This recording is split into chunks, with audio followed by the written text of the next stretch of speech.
దాదాపు ఒకరోజు కాదు, 2 సంవత్సరాలు కాదు, 3 సంవత్సరాలు కాదు, గత 30 ఏళ్లలో 15 సార్లు చంద్రబాబు గారు సంక్రాంతి తర్వాత స్విట్జర్లాండ్ దావోస్కి వెళ్తూనే ఉన్నారు.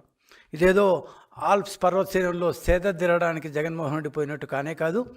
ఇది కేవలం రాష్ట్రం కోసం వెళ్తారు, దేశం కోసం వెళ్తారు, రాష్ట్రంలోని పరిశ్రమల కోసం వెళ్తారు, రాష్ట్రంలో యువత ఉద్యోగుల కోసం వెళ్తారు, రాష్ట్రం సర్వతోముఖాభివృద్ధి చెందడం కోసం వెళ్తారు. 30 ఏళ్ల ప్రస్థానం దావోస్తో చంద్రబాబు గారికి. ఒక రకంగా చంద్రబాబు అంటే ది ఒరిజినల్ దావోస్ మ్యాన్ అని చెప్పుకోవచ్చు. Chandrababu the original Davos man. ఎందుకంటే చంద్రబాబు గారు 1997లో ఇఫ్ ఐఎమ్ నాట్ రాంగ్ ముఖ్యమంత్రి అయిన మరుసటి సంవత్సరం మొదటిసారిగా 1997లో చంద్రబాబు గారు దావోస్కి వెళ్ళారు పెట్టుబడుల సేకరణ కోసం. ఆ తర్వాత చాలామంది ముఖ్యమంత్రులు, కేంద్ర మంత్రులు, ప్రధానమంత్రులు కూడా వచ్చారు, వెళ్ళారు. చాలామంది రిటైర్ అయిపోయారు కూడా.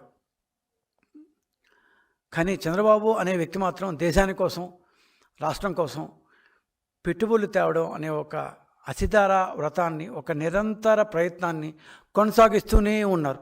ఆ రోజు నుంచి ఈ సంవత్సరం 30వ సంవత్సరం, 29 ఏళ్ళు పూర్తి చేసుకుని 30వ సంవత్సరం కూడా అలుపెరుగని శ్రామికుడిలా. నాకేమి ఈ విషయంలో పొగడ్డంలో ఏ బేసజం లేదు. ఎందుకంటే ఒక వ్యక్తి 30 ఏళ్ళ పాటు అదే పని క్రమం తప్పకుండా ముఖ్యమంత్రిగా ఉన్నప్పుడు చేస్తూనే ఉన్నాడంటే, ఈసారి 15th టైం ఆయన దావోస్కి వెళ్ళడం ముఖ్యమంత్రిగా. 4 టర్మ్స్లో 15th టైం ఆయన ముఖ్యమంత్రిగా దావోస్కి పెట్టుబడుల కోసం వెళ్తున్నారు. వెళ్ళకపోతే ఆయన ఎవరు అడిగేవాళ్ళు లేరు.